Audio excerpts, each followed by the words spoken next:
Grimm's Fairy Tales by Jacob Grimm and Wilhelm Grimm. Jorinda and Jorindel. There was once an old castle that stood in the middle of a deep, gloomy wood, and in the castle lived an old fairy. Now this fairy could take any shape she pleased.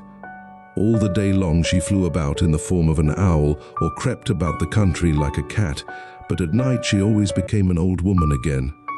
When any young man came within 100 paces of her castle, he became quite fixed and could not move a step till she came and set him free, which she would not do till he had given her his word never to come there again. But when any pretty maiden came within that space, she was changed into a bird, and the fairy put her into a cage and hung her up in a chamber in the castle. There were 700 of these cages hanging in the castle, and all with beautiful birds in them. Now there was once a maiden whose name was Jorinda. She was prettier than all the pretty girls that ever were seen before, and a shepherd lad whose name was Jorindel was very fond of her, and they were soon to be married. One day they went to walk in the wood that they might be alone, and Jorindel said, "We must take care that we don't go too near to the fairy's castle." It was a beautiful evening. The last rays of the setting sun shone bright through the long stems of the trees upon the green underwood beneath, and the turtle doves sang from the tall birches. Jorinda sat down to gaze upon the sun. Jorindel sat by her side, and both felt sad. They knew not why, but it seemed as if they were to be parted from one another forever. They had wandered a long way, and when they looked to see which way they should go home, they found themselves at a loss to know what path to take. The sun was setting fast, and already half of its circle had sunk behind the hill. Jorindel on a sudden looked behind him and saw through the bushes that they had, without knowing it, sat down close under the old walls of the castle. Then he shrank for fear, turned pale and trembled. Jorinda was just singing. The ringdove sang from the willow spray, well a day, well a day. He mourned for the fate of his darling mate, well a day, when her song stopped suddenly. Jorindel turned to see the reason, and beheld his Jorinda changed into a nightingale, so that her song ended with a mournful jug, jug. An owl with fiery eyes flew 3 times round them, and 3 times screamed, "Tu-whoo, tu-whoo, tu-whoo." Jorindel could not move. He stood fixed as a stone, and could neither weep nor speak, nor stir hand or foot. And now the sun went quite down, the gloomy night came, the owl flew into a bush, and a moment after the old fairy came forth pale and meagre, with staring eyes, and a nose and chin that almost met one another. She mumbled something to herself, seized the nightingale, and went away with it in her hand.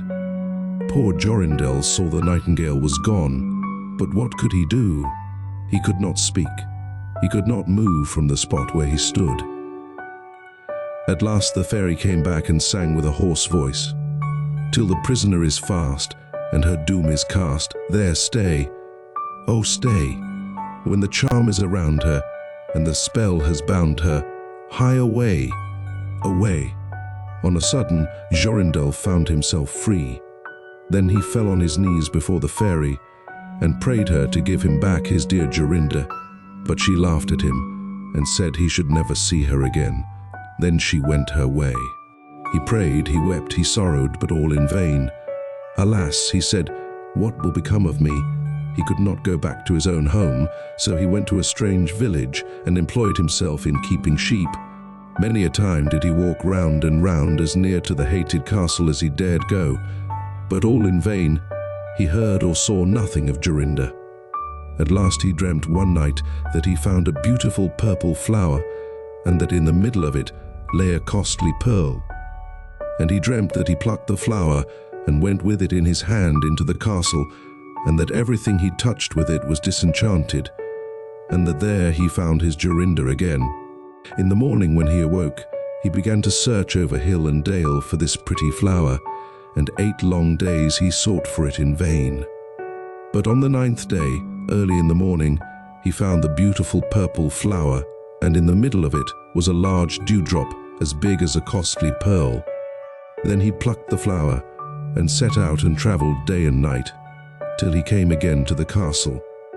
He walked nearer than 100 paces to it, and yet he did not become fixed as before, but found that he could go quite close up to the door. Jorinda was very glad indeed to see this. Then he touched the door with the flower, and it sprang open so that he went in through the court, and listened when he heard so many birds singing. At last he came to the chamber where the fairy sat, with the 700 birds singing in the 700 cages.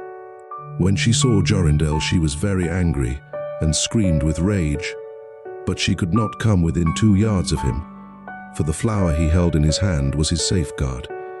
He looked around at the birds, but alas, there were many, many nightingales, and how then should he find out which was his Jorinda? While he was thinking what to do, he saw the fairy had taken down one of the cages and was making the best of her way off through the door. He ran or flew after her, touched the cage with the flower, and Jorinda stood before him and threw her arms round his neck, looking as beautiful as ever, as beautiful as when they walked together in the wood. Then he touched all the other birds with the flower, so that they all took their old forms again, and he took Jorinda home, where they were married, and lived happily together many years. And so did a good many other lads, whose maidens had been forced to sing in the old fairies' cages by themselves, much longer than they liked.